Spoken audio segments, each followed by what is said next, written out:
All right, tell me something good. One question, he's obviously still licensed here in California. Yes, absolutely. Okay, is licensed in Florida as well? Absolutely not. Tell me something good though. What you got?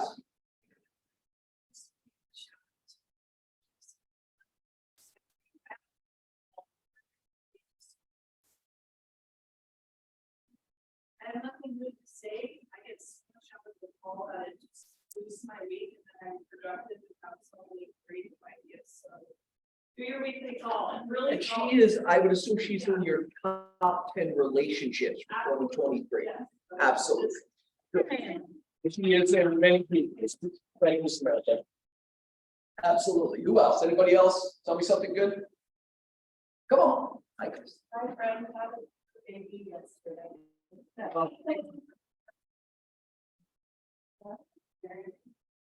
And look at the joy on your face. Could you imagine if you just spent the week? When you first what's that? It was more like Lori. I mean, you can imagine the multiplier, the joy you feel for your friend's first baby. Look at that face. He's got a whole slideshow. You didn't have to push it out either. Yeah, very different perspective. What's that? I said neither of them had to push it out. Right, don't get detailed. Very different perspective. Yeah. They get too. You get all the joy. They get- Anybody else before I move on? Go on, Natasha. Where does the time?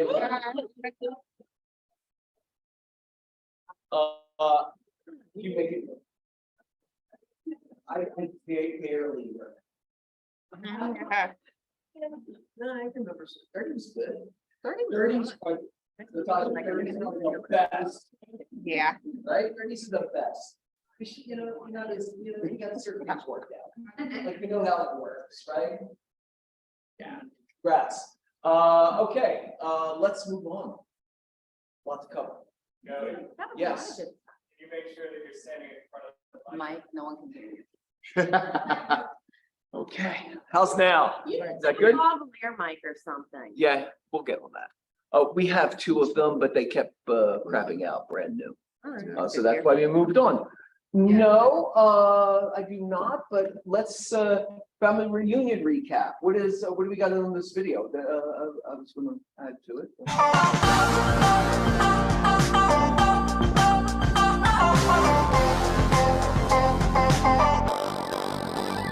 You took the yellow diamonds bits and turned it on its head. And everybody wants to turn up, give it to them. Shock through tension, shock through tension. You've put a lasso on the scene. Feeds and pages. Look away and take the back door to the heart of me.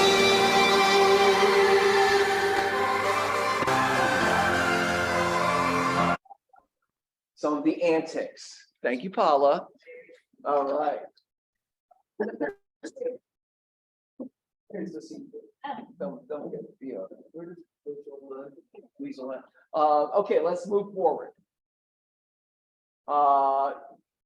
Turkey fundraising. You will see that there's a link on our daily update. Please help where you can. Right? Keller Williams fund is that, I don't know if that's how recent that is, but that's saying it's over $100,000 in I'm sure that's the goal is 300,000. I donated this morning. I think it's higher. It's higher, yeah, I would think so. Yeah. All right, but there's the GoFundMe right there. Please help if you can. And there's the link. Oh, and by the way, this goes to specifically to the agents at Keller Williams Turkey. Spring Masterminds is headed to Pittsburgh. Woohoo! I've been to Pittsburgh. It's a lovely Midwestern city in Pennsylvania. And that's April 2nd through 4th. The Andy Warhol Museum is there, one of the more interesting things that I've seen.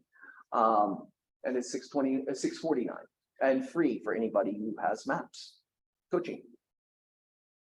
So that's April 2nd to 4th in Pittsburgh, PA. Interesting choice.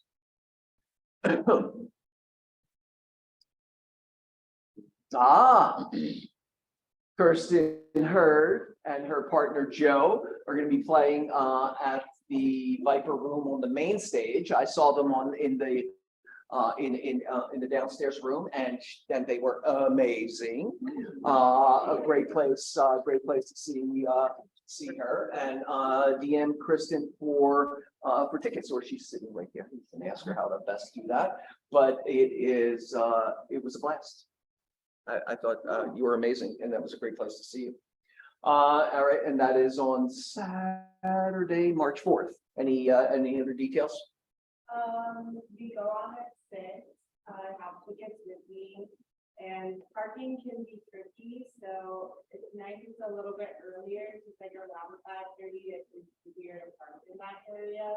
But Something like I parked behind a building across the street on Sunset. It was easy, seemed easy enough. yeah, the later it is, the more difficult to Yep. get. So I know like our last one was at 7, and there was some people that missed it, which was And great for a date night, right? You're Yeah. 6 o'clock. You can have you have an hour set. yeah, it's 45 minutes, and we'll go on right at 6. It's a really fun venue.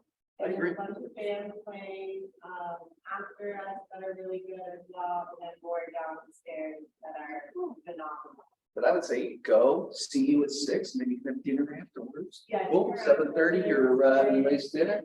Bing, bang, boom, Charlotte. In bed by 10. He's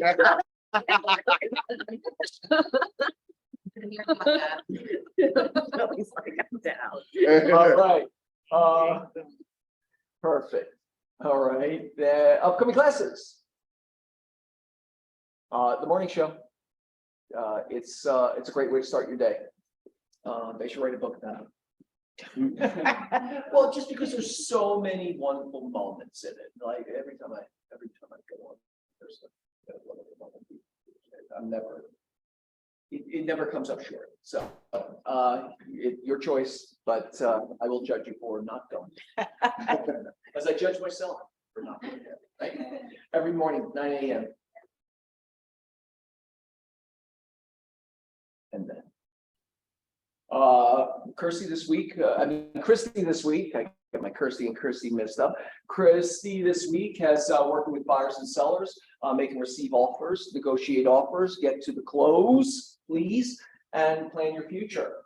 I guess plan your future is the first in the series. Is that it? On the first. Okay, great. And then soon after that, we start up another round of Ignite. All right, great. Joey, and just a reminder that on her site, she's got videos of her classes too. So if you can't make it from 9 to 10, or you're going to a buyer meeting or holding an open house, it's really great practice to just go back and review, because it may make more sense if you're about to do that event. I absolutely agree. And guys, this is for everyone. Yes, this is a great primer for new licensees and new business builders, right? But it's also a great reboot to understanding. Like, again, I just went to my 18th family reunion. Okay. It was stimulating to me, right? This business is always moving, it's always growing, it's a fluid business. It's so important as a business principle to stay connected to information, to grow as the business grows and to evolve as the business evolves. It's for you, right? Anyone, it's for anyone and everyone. Next. KW Tech email campaigns tomorrow, Facebook paid ads on Friday. Command overview Monday, as always, referrals overview on Tuesday, and smart plans overview on Wednesday. Talked a lot about all of that. And in that, yeah, we'll talk more about that, because all of those things are opportunities, right? Referrals. Oh my God, we live in some kind of vacuum here. Referrals across the nation are like 20% of some people's business, 50% of some people's businesses. David Hitt, I'm going to get David Hitt to teach a class on referrals, right? David Hitt's probably 70% of his business is referrals from outside Los Angeles. He pours into that, and it's not, you can, not every module of business growth can you do casually, right? Or do minimally and see a benefit from it. Referrals, you could still see a benefit from referrals, even if you do it minimally, right? It's a small benefit, right? But the multiplier on it, if you pour into the referral process and the connection and the relationships, can be much greater. Imagine that you were building a relationship with an opportunity source, right? Directly, right? We do that with people in our databases, and we want referrals from them, and to get referrals from them, we have to be of value, and we have to keep that line of communication open, and we have to continually reinforce the activities that we want them to take, which is, hey, just tell all your friends about me, right? I'm a good guy. Tell all your friends if they have a need to buy or sell real estate that I'm your guy, right? And so it's about the pouring into those relationships, and the keeping the connective tissue vital is how you receive that benefit. And imagine if you're doing it with other agents in other cities. These are people who are constantly engaged in real estate business, right? Their chances of tripping over opportunities are on a multiplier, right? And so referrals as a lead source is a huge piece of it. And we'll have David teach that class because he does it really, really well, right? Well, even having the relationships and being the connector for your clients in your network when they have a need elsewhere. Absolutely. Great, like free money. Absolutely. Well, it goes back to, there is no better way of getting what you want than to get other people what they want, right? And so if you are sending out referrals and people on the other end of that are smart, then they're sending you referrals too, right? And you start with what you know, right? Start with, how many people in this room came from were born in other cities, right? Right. So I start my referral base on Philadelphia because I came from Philadelphia, and I know that market, and I know people in that market, and so start with that market, right? And go in there and go to the top agents and start to develop a conversation with the top agents for, not I would like to get referrals from you, but hey, are you open to receiving referrals from me, right? Again, start the conversation in a way that they get what they want, right? Not that you're asking for what you want up front, and then start there. Of course, if you give them referrals, Especially now, because what I'm seeing here is a lot of people that are wanting to leave our area are not willing to sell at what they consider to be a discounted price, even though prices haven't come down that much. And they're also hanging on to their interest rate, so they're moving, they're buying elsewhere and maybe renting here. So you can rent their house here and then hook them up with somebody somewhere else, and you're still going to get 25% of that deal. Yep. So it's, and I love my referral you fund. still add value to your future business, right? Because you're getting what they want, you're getting them, the sellers, what they, or the buyers, what they want on the other end. And so when they go to buy and sell real estate, it's easy, it's an easy bridge to you. Just make sure you vet the people you're sending the referrals to. There's a lot of stuff on Facebook where it's just cheerleaders, people don't know each other, they haven't worked with each other.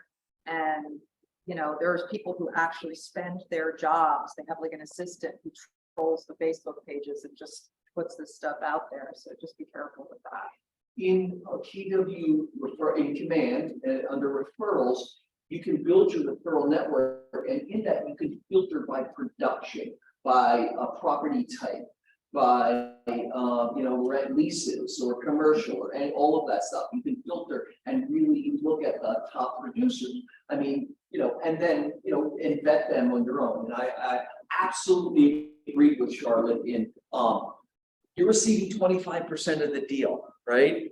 Do the work in acquiring a partner who's going to get you the best result and give your client the best service. Sorry.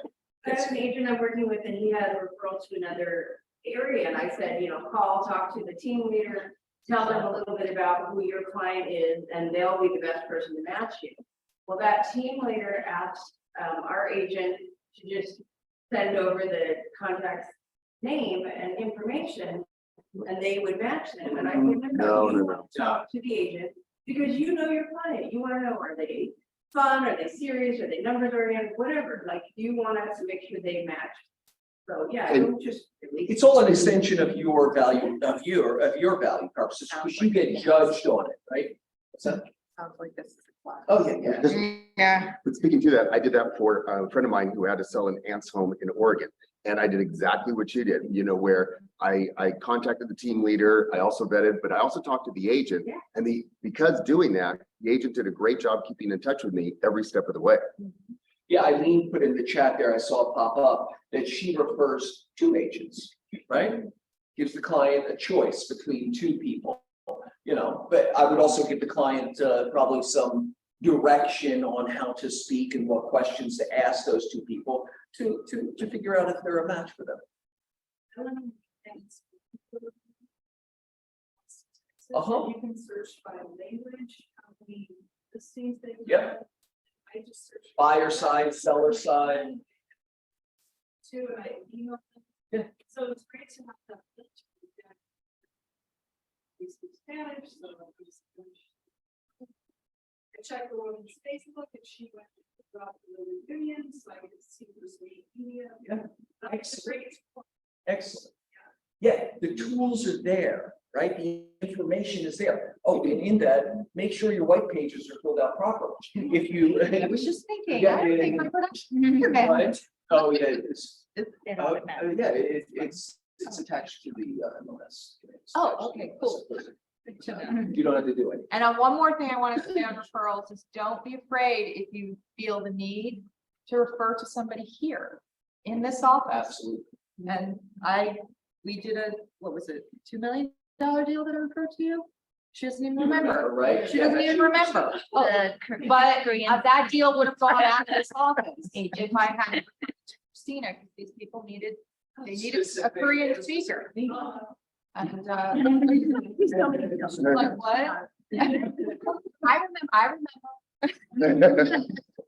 Yeah, so you're able to search all that criteria inside of command and do your homework.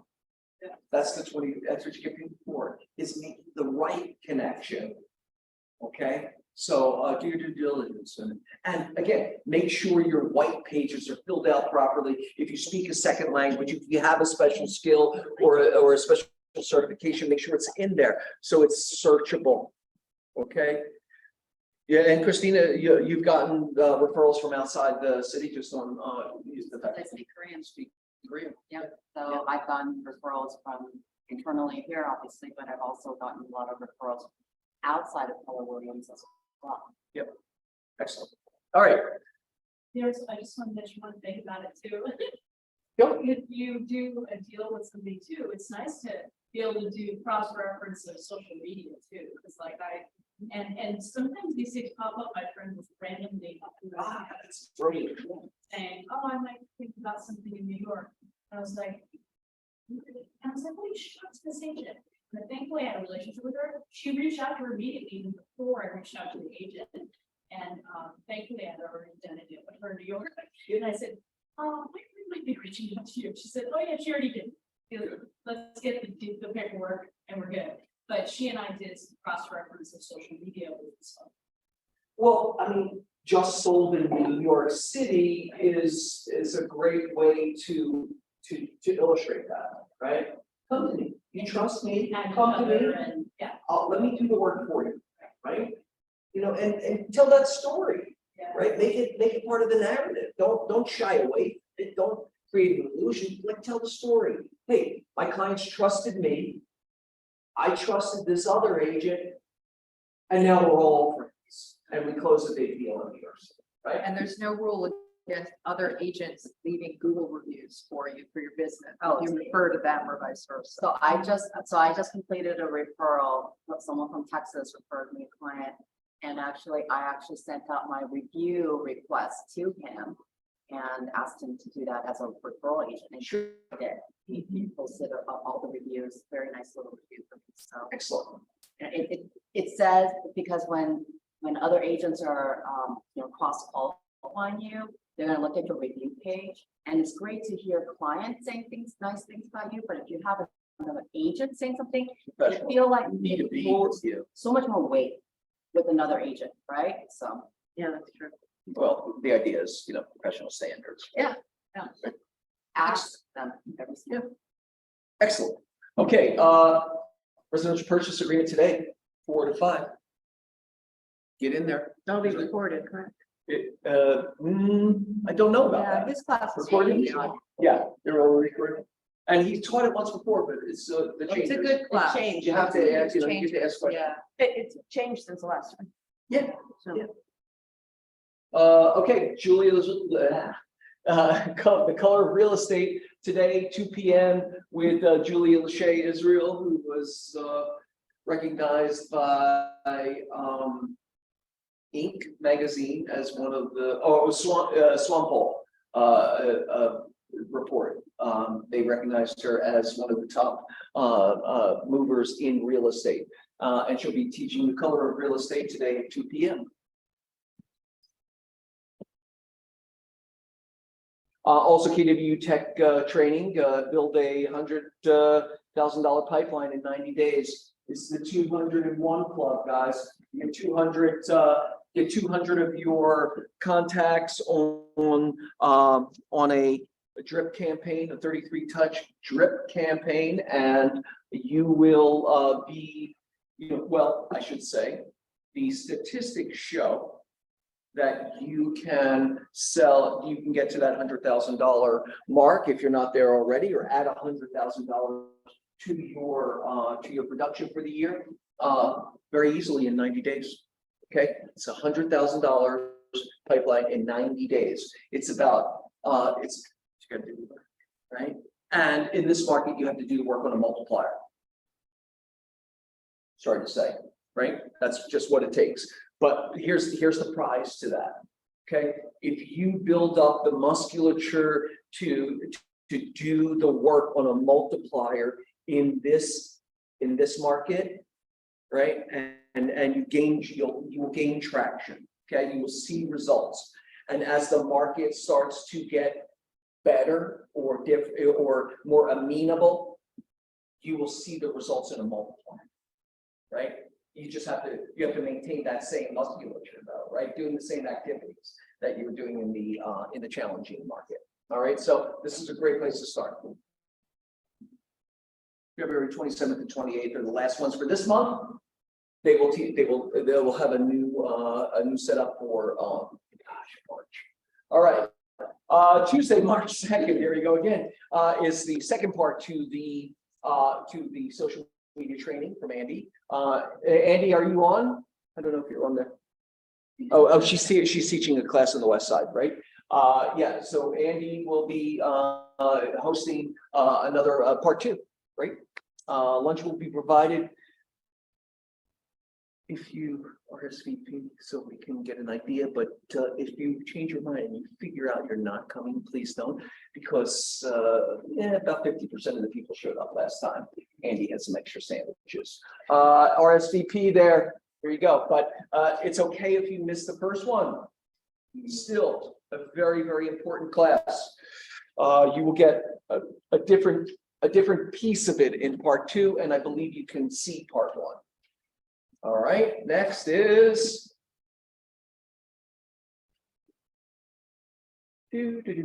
course services.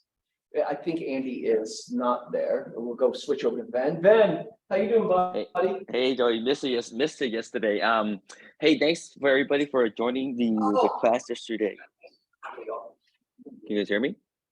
Yeah, you're fine. Oh, sorry, I heard an outburst. Yeah, so I just want to follow up on that class. Hopefully, everybody had a very informational, took away some nuggets and learned something. Again, probate, it could be scary because of all the laws and all the lawyers involved, but hopefully Robert helped bring some clarity to some of it. Again, I wanted to mention we do have leads for affidavit of deaths and probate filings as well. So if you want that information, please reach out to me. They're 50 cents a record. But there's always a way to kind of work those leads, and we can discuss that offline. And then also wanted to put it out there for the next coming events that are happening in terms of just the calendar. Taxes are due, obviously. You guys know that's coming up. A lot of agents that I work with do like shred events, for people that want to shred their documents after the tax season. So keep that in mind, something that's pretty, I want to say affordable, but also can reach to the masses, to a specific area, specific community that you can go out and meet people and so on and so on. And then of course, there's Easter as well. I know we're talking about Easter already, but again, this is all stuff that's coming, pretty soon towards us. We're already going to be in March at our next meeting. So just things to think about. All right. Tracy, thank you for the stark realization that time travels way too quickly. And can I say, Ben had a great class yesterday. Oh yeah, probate class. Probate, and listen, I mean, you run across it and you're like, yeah, okay, but it's so much more involved than you could even realize. And for those of you who missed it, it's something where if he ever does it again, I really, really recommend you sit in it, because it was a great class, but we still all left with oh my gosh, this is so much deeper and more intense than I think some of us realized. So it's important to at least know what you don't know. Sometimes To understand the framework. to get just kind of know get an idea of it, so you can speak to it with a little bit more knowledge behind you when your clients ask. So thank you, Ben. It was really, really great. Yeah, it's highly more likely that you'll be on the buyer side, more often than on the seller side. But when you're on the buyer side, you need to know about the framework of the process so that you can set expectations properly for your client, right? What they're going to receive, what they're not going to receive, what the timelines look like, and what what are the anomalies in a probate. They're doing a regular deal. It's not, doesn't have to be any drama in it, but it is a more nuanced conversation, right? It can be drama. Yeah. Okay, thanks, Ben. Thanks again for bringing that class. David, are you on the line there, David? Oh, no, he's not. Who said that? Jonathan. Was that you, Jonathan? Yeah. Thank you. Mess with my head just a little bit. All right, let's see. Birthdays is, it was a busy week in procreation. You got Nicole. Today's Nicole Pradano. You got Jerry Corn. You got Latasha. You got one coming up. Like you said, 30. Good for you. Happy birthday in advance. Sean Chang, Anna Lee, Brian Brown, Sel Meyer, Troy, your birthday coming up too? All right. Happy birthday in advance, Champ, and also Ember. Happy birthday to you all. That's a lot of hugs. All right, let's move on to some closed escrows. You got Bates Hennington and Valley Village, Valley Green, I'm sorry, and David Hitt and Verdugo. Congratulations, guys. Some new escrows. Laura Anderson on Norton, on Console and Industrial. Heidi Davis on Normal. Also Christina and Doncher just opened one up on Crescent Park East. Those are multiple, 7 offers, we went 75K above ask. Wow. This market is. Condo? Yeah, condo. Yeah, the price, the valuation increase is not going down, and that's part of the, the units are down. But the pricing is, especially in our market, is not down. Yeah, and it's everywhere. I mean, my open house for eucalyptus had probably 150 people just in the one weekend, and we had 6 offers right from the first day, and it went 200 over. 200 over. Yeah, so, and I didn't price it really low, you know what I mean? It was just right at like what the comps were, so. Price it cautious. Yeah, I'm not an improver. So, your expectation. I don't reach the stars in my Yours and your price. clients, if you don't mind, yours and your clients' expectation was like $1.05 million. Right? Yeah, And so you priced it at $999 or something. and yeah, around 985 is Okay, what, $985. because I wanted to get people. in. Right, so, and bam, Yeah, slingshot, boom. excellent. New listings.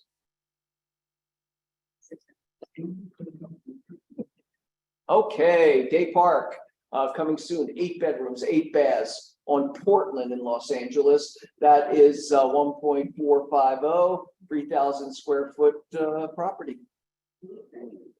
Yeah, probably a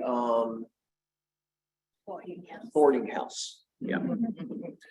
Coming soon, Laura Anderson has a multi-unit, 2 units, it looks like, on a almost 8,000 square foot lot for $875,000 on 12th Avenue in Jefferson Park.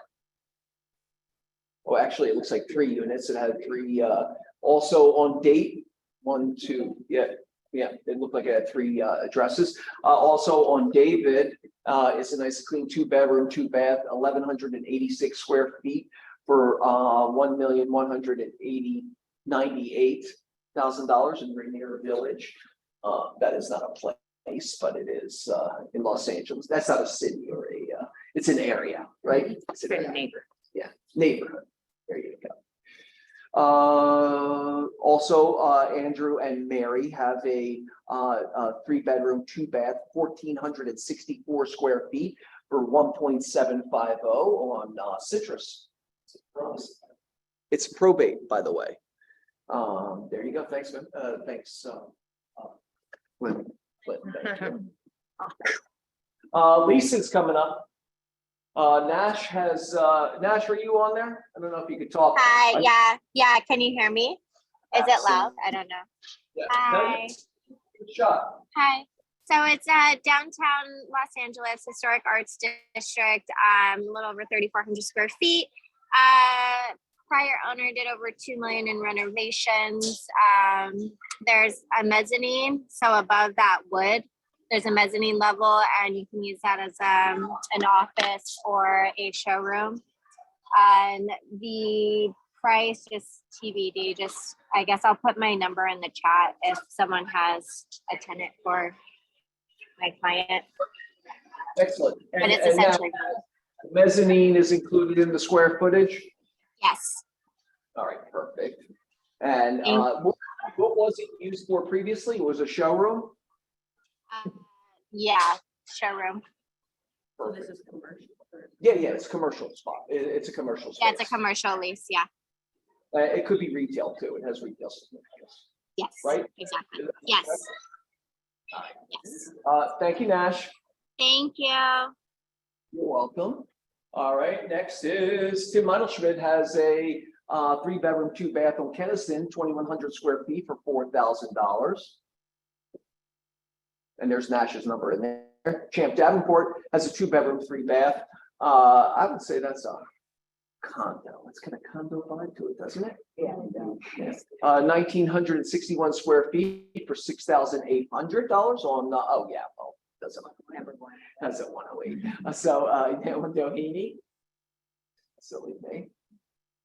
But 2 floors, which is kind of bougie. Eunice and Kimberly, Kimberly Park and Eunice Kim have a 2-bedroom, 1-bath, 1,450 square feet for $2,700 on 3rd Avenue.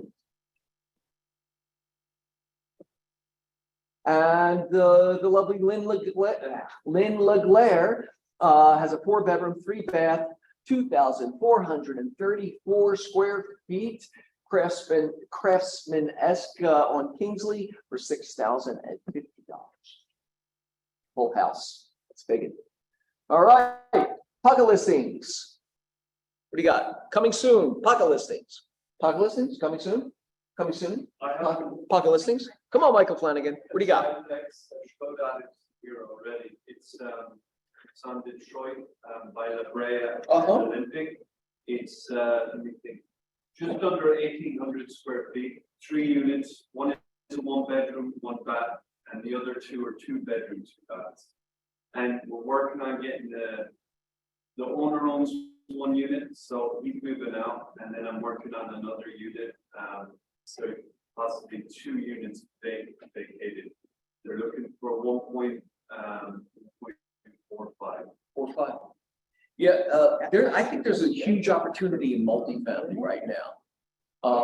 The numbers are just, I'm seeing things at 1.4, 1.5, 1.7 for like things that seem to like be like a $2 million kind of stretch.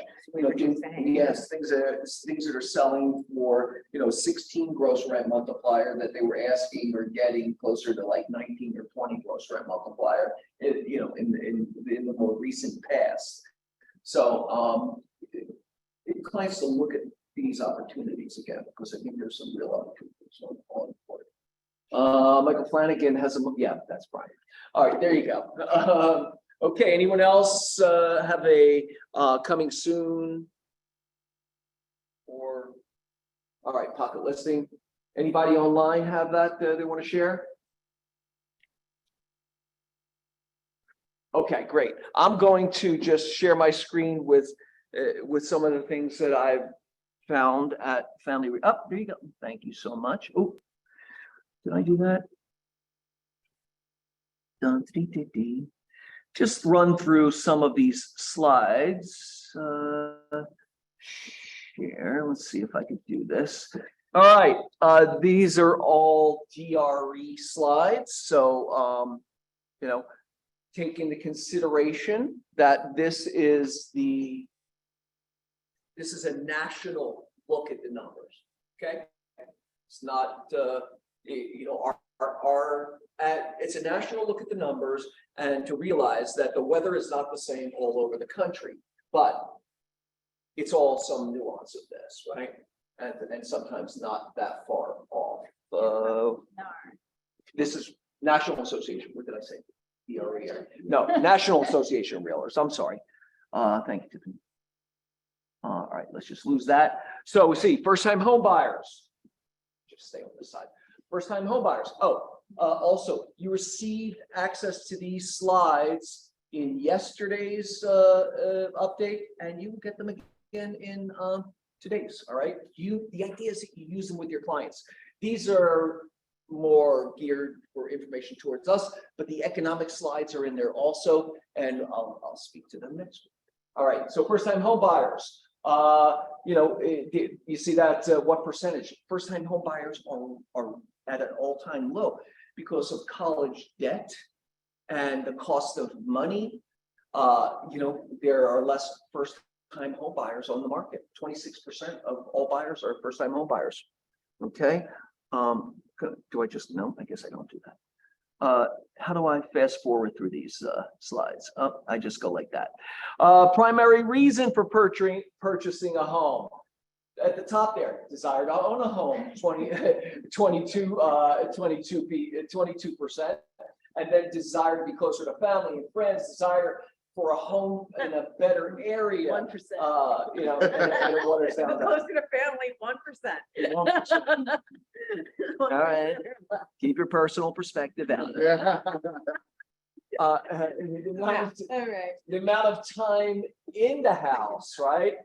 Look at that, 21 years or more, 25%, 1 year or less, 4%. Look at that sweet, 4 to 5 is 13. Yeah, 13 is around the higher, around 4 to 5, and you know, goes to 11 to 15. All right, buyers expected 10-year, oh, was that sellers? How did I mess that up? This, what was that, 10-year in previous, oh, That's previous. interesting, if you look at. Buyer the expect- I mean, it's gone up a lot, that previous. These 3 years. Yeah. Well, oh, you mean like go back? Like, no, look at 2007, it's 10 years, up to 25 years, on that 21 years or more, that's an interesting. People staying in their houses longer. Yeah. The median is 10 years, right? And well, in 2007, you know, there was a lot more churning of properties, right? Right. That was when the market was exploding. People were like buying and selling houses really, really quickly for the you know, 7, 8 years prior to that. And people were turning over. Now people are staying in there much longer, but it's been pretty consistent after 2016. It's no longer moving. Well, right now, the equation is, why would I give up my 3% money for 6% money, right? I mean, I get it. But that'll change. What were you saying? Share. Weeks in home search. Let's see, over time, you know, it's 10 weeks. It's probably about average 8 to the range is 8 to 12 weeks in home search for 3 months. You know, it's less than 3 months. Okay, people are buying fairly quickly. I know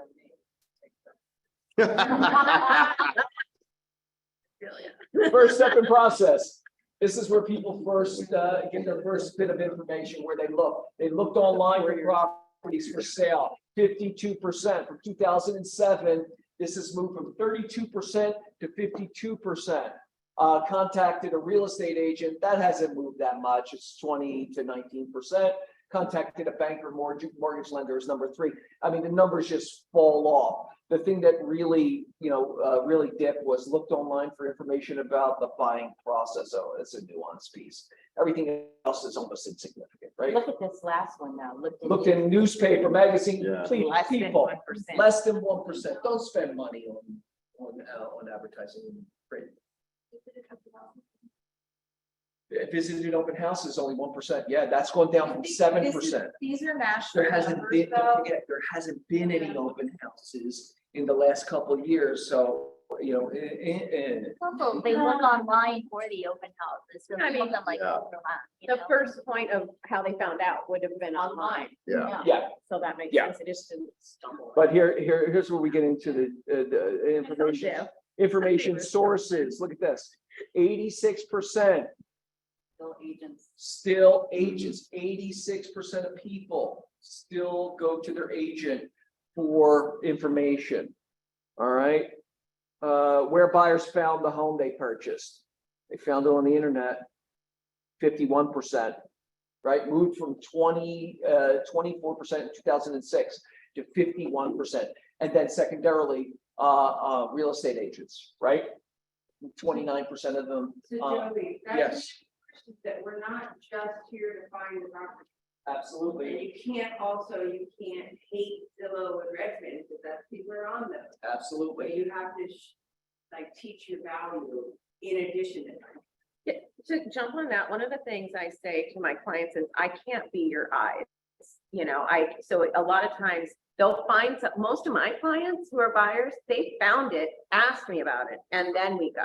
It's that process, because your value as an agent is really once you're in the deal. It's not pick, I mean, unless it's very specialized, it's not going around and like saying, look at this, look at this, look at this, because they can do that on their own. So that's a Oh. good point. I mean, You have to vet the property, but yeah, Yeah. but I'm saying like you Yeah, can't that's why I was like, physically fine. do that for them. Well, you're an overlay to the existing information. It's how you digest, and you as a professional, acquire that information and analyze that information and overlay that understanding onto the buyer's needs, right? Yes, It's that's, the conversation of, oh my God, did you see this house? It looks great. The price is so great. You're like, yeah, it looks fantastic. Just want to make sure you realize it's on a pretty busy street. You okay with that? It's that, it's that. it's the trucking route. Are you okay with that? Yeah, that's why it's. No? And then they go, and so that's the why it is. estimate doesn't take that into consideration. Right. Into consideration.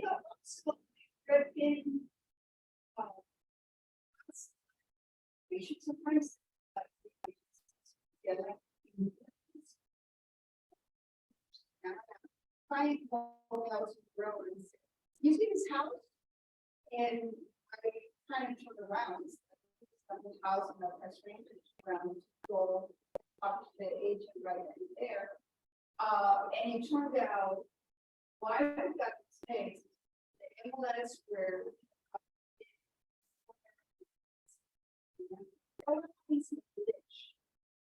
And the official was not transferred to our MLS.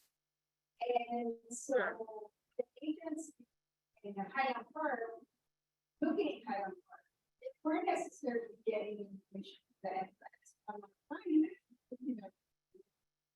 Said, look, this house, right, they got it. Well, were you? It's an was your anomaly. client- Yeah, What- yeah, it's gonna happen. It's. Okay, very quickly. Yeah. Claw does not play well with others. So if your clients are searching on your website in areas that are not primarily serviced by our MLS, they will miss properties. Well, I would argue that, but No, I have two IDX. there's a 3-day lag. There's a 3-day window. So what's that? IDX, Claw, if they're directly on the Claw MLS, they get it. But if they're looking at like on your website, which is integrated into Claw, they will not. Oh, I see what you're saying. That's second layer. But what I was saying is Claw gets the information from these other sources fairly quickly, right? But they're not allowed to disseminate the information for 3 days. 3 days after the listing, right? After the input. That's the deal they made with us, really, that we get that exclusive information for a period of time. You know, but what she's talking about is a little bit more of a glitch where it went to Redfin and it didn't go. Well, Redfin is a brokerage, let's remember, right? So Redfin's going to get it the same. Well, I think in the it's, same what way I'm they saying is use- it just depends on where your client's looking at. If Yeah. people are on Redfin, and that is an immediate thing too, where they send those, you may send a digest email once a day, and Redfin's gonna send it every time something gets posted. Yeah. They get more information. Yes, from all the areas. I don't, It's more. well, Depends They where might- you're, they might- where they're searching. because they have to have brokerage in every jurisdiction that they're in, right? Yeah, so it might be that they get it a day or so before. Yeah, for sure.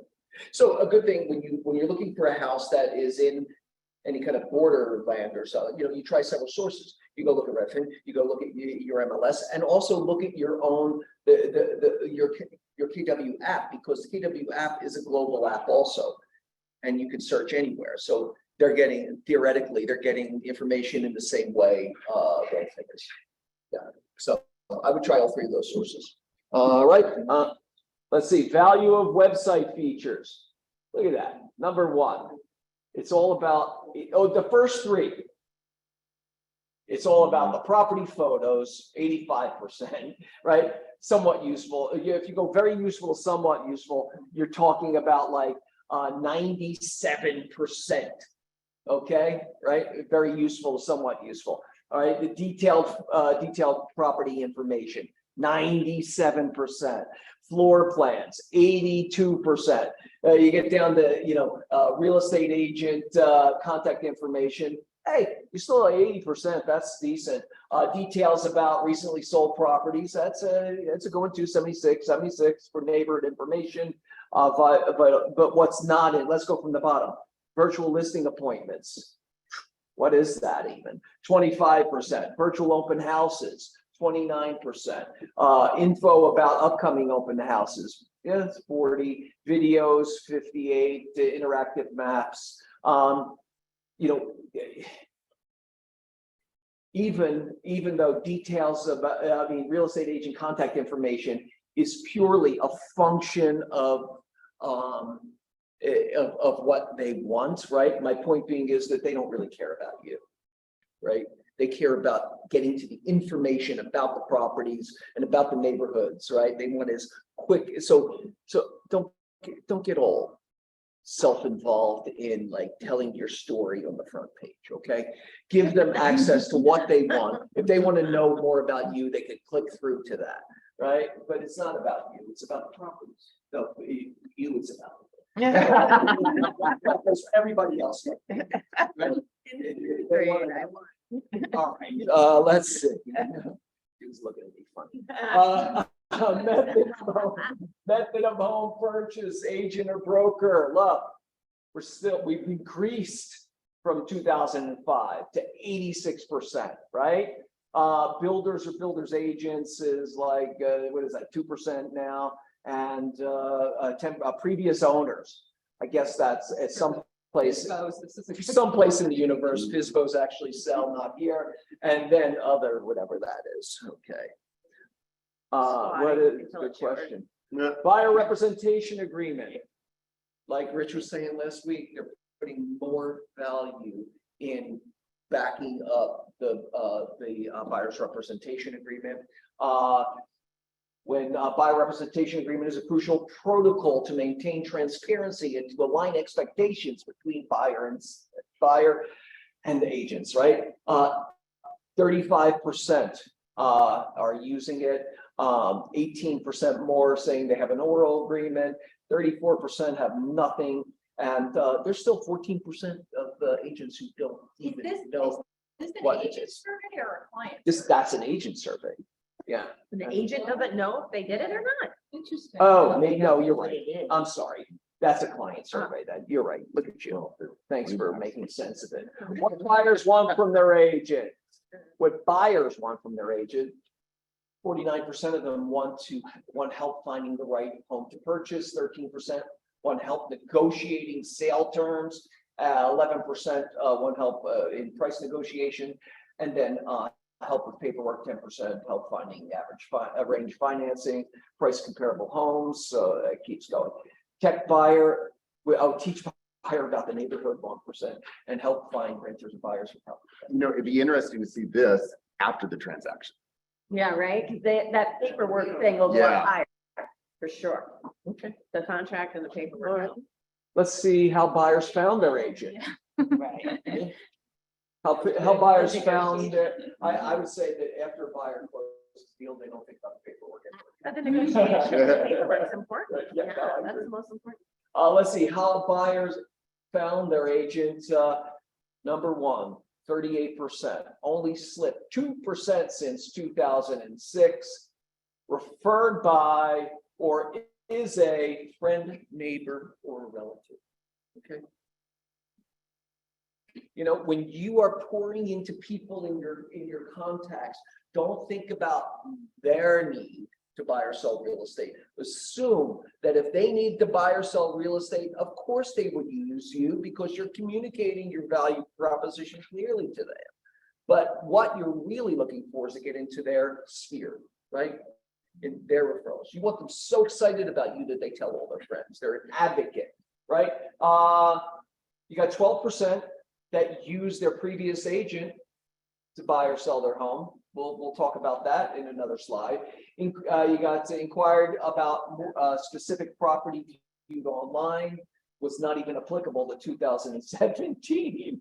And there's 10% website, 9 saw contact information or for sale sign on the house, 9. And it just becomes more and more insignificant down to mobile or tablet applications. Referred to employer relocation. Buyer interviews. There's one. Okay. 67% of buyers interview only one agent. What's that tell you? You gotta get there first. You know. Boom. You gotta get there. Please get there first. Or if you already know them, be there. Just be there for them, right? Most important factors for buyers. Experience, 18%. Not a huge number, but they make it look big. Honest and trustworthy, 17%. Reputation, 16%. Caring personality, good listener, 11%. Let's see, friend or family member, knowledge of neighborhood, timely with responses, still 8%. Seems 100% accessible via deck, 5%. Oh my Lord. Association with company, 2%. Active in community, 1%.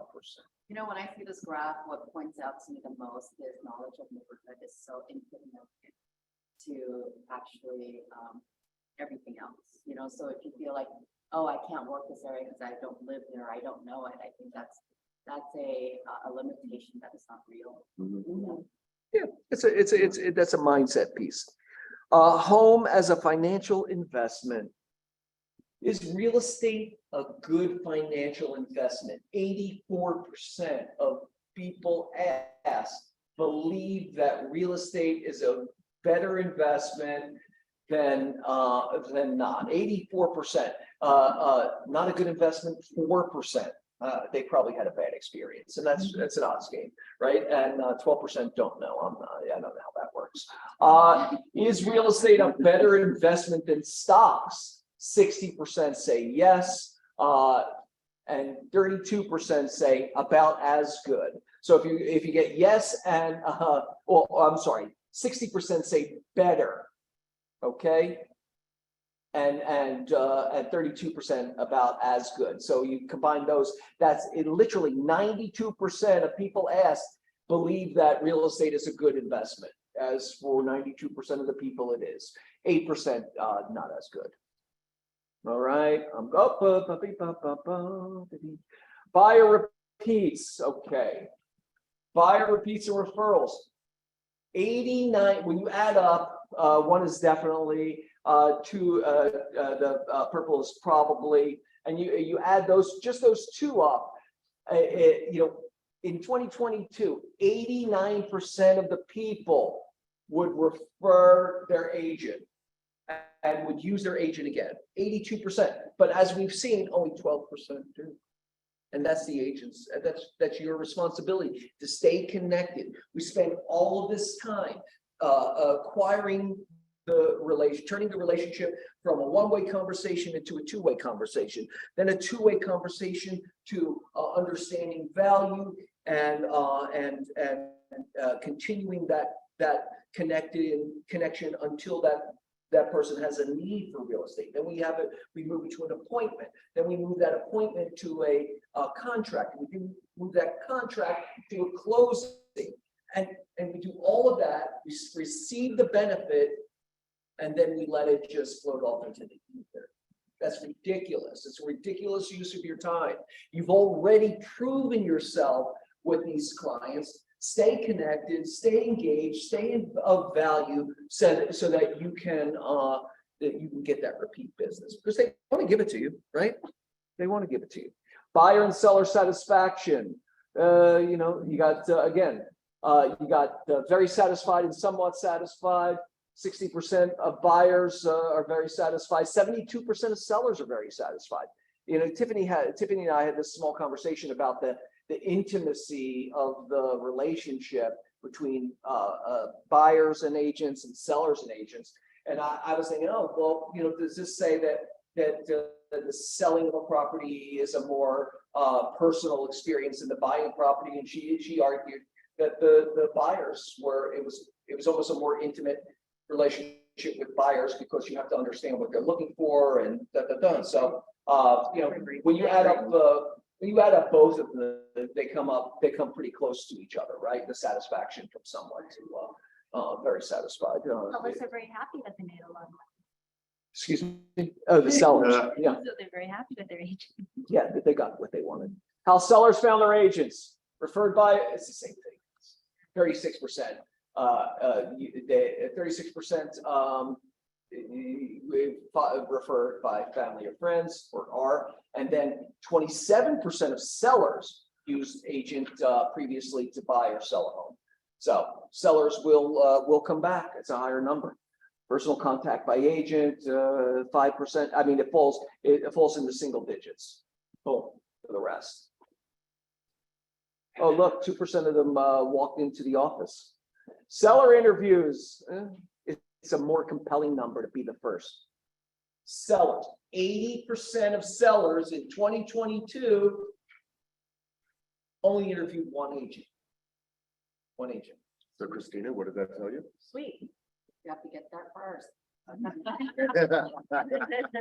Just get there first. An interesting number, because I think if I remember correctly, they were counseling us if they were interviewing multiple agents to try to be the last one. Not hire. This is national. Be the first. National, if they are interviewing multiple agents, then there is an advantage to being the last one in. But I think based on this, don't assume they are. I wouldn't even. Absolutely. Just assume they're hiring you. Well, yeah, you got a 20% chance of being wrong. That's it. That's pretty decent odds. Yeah. Well, and if you got from to them- 2006, it's grown from 70%. And if you got to them they got to you from a referral. Oh, that number is. Yeah.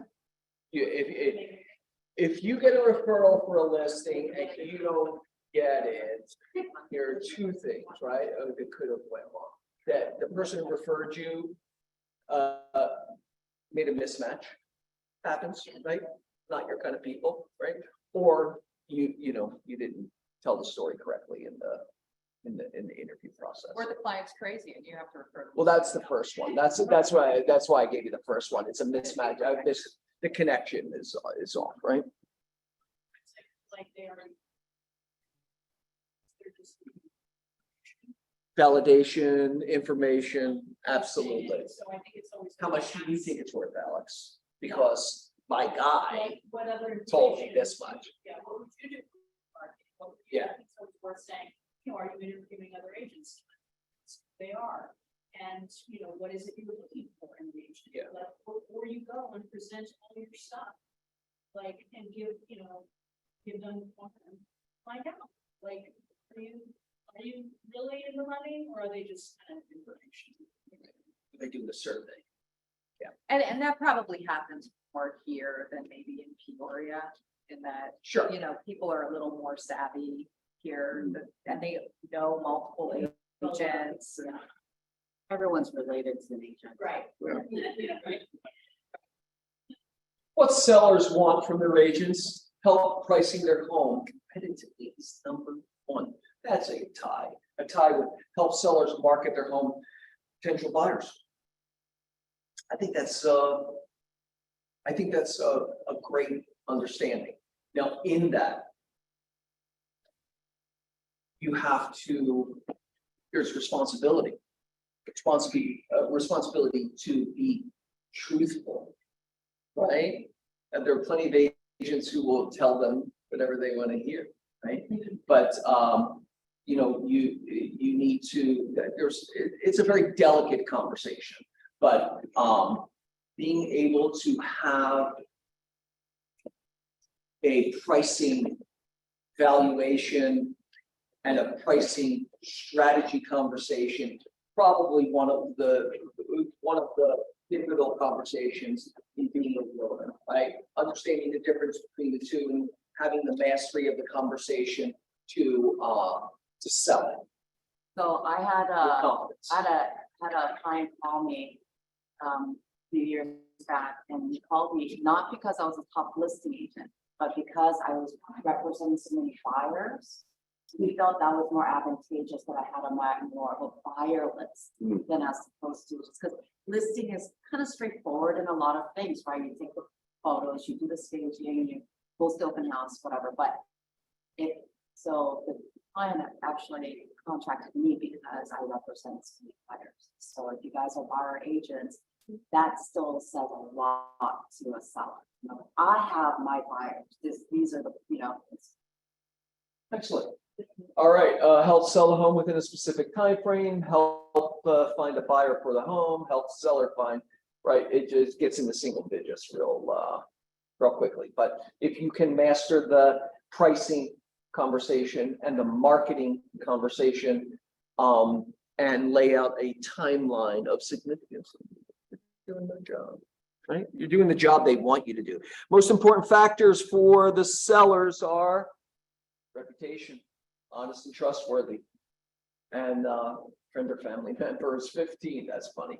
Knowledge of the neighborhood, again, dips, caring personality, good listener, commission 4%. That's the commission conversation is such a low need for the sellers. They want to, they care more about your on it. If they believe you have a great reputation and reputation means that you've gotten somebody else what the seller wants, right? And then secondarily, being honest and trustworthy, and knowledge of the neighborhood, they'll pay you what you need to be paid. You can illustrate that, right? Seller repeat referrals, same thing. Look at this, 85% will use again, right? 85% of sellers will use again, but only 22 or 27 actually do. Methods used to sell sold home using an agent or a broker, 86%, 10% sale by owner. Sold home in a home buying company, to a home buying company, 1%. Yeah, iBuyer, right? That's where it went, right? It was scary for 30 seconds. It was something for 30 seconds, right? Incentives offered to attract buyers, none. None, 80%. Okay, none. You don't have to incentivize buyers. They just have to trust you. well, they were doing that 2-1 buy down for a little bit. Yeah, but 2-1 buy down is not an incentive. That's a way to attract buyers.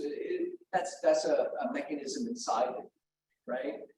Incentive would be like Redfin giving, we give you back 10% of this, and that's an incentive, right? So there you go. There's one little piece of the puzzle. We'll talk about the numbers next week. We'll go over which are, they're a little tough, right? But in that, here's the bottom line. We have to be doing more. More of what you're doing already, right? Look at what is successful for you to this point and go in and create a multiplier and do more. Again, you can do more. I see other humans doing more. There are, well, I should say, there are other markets.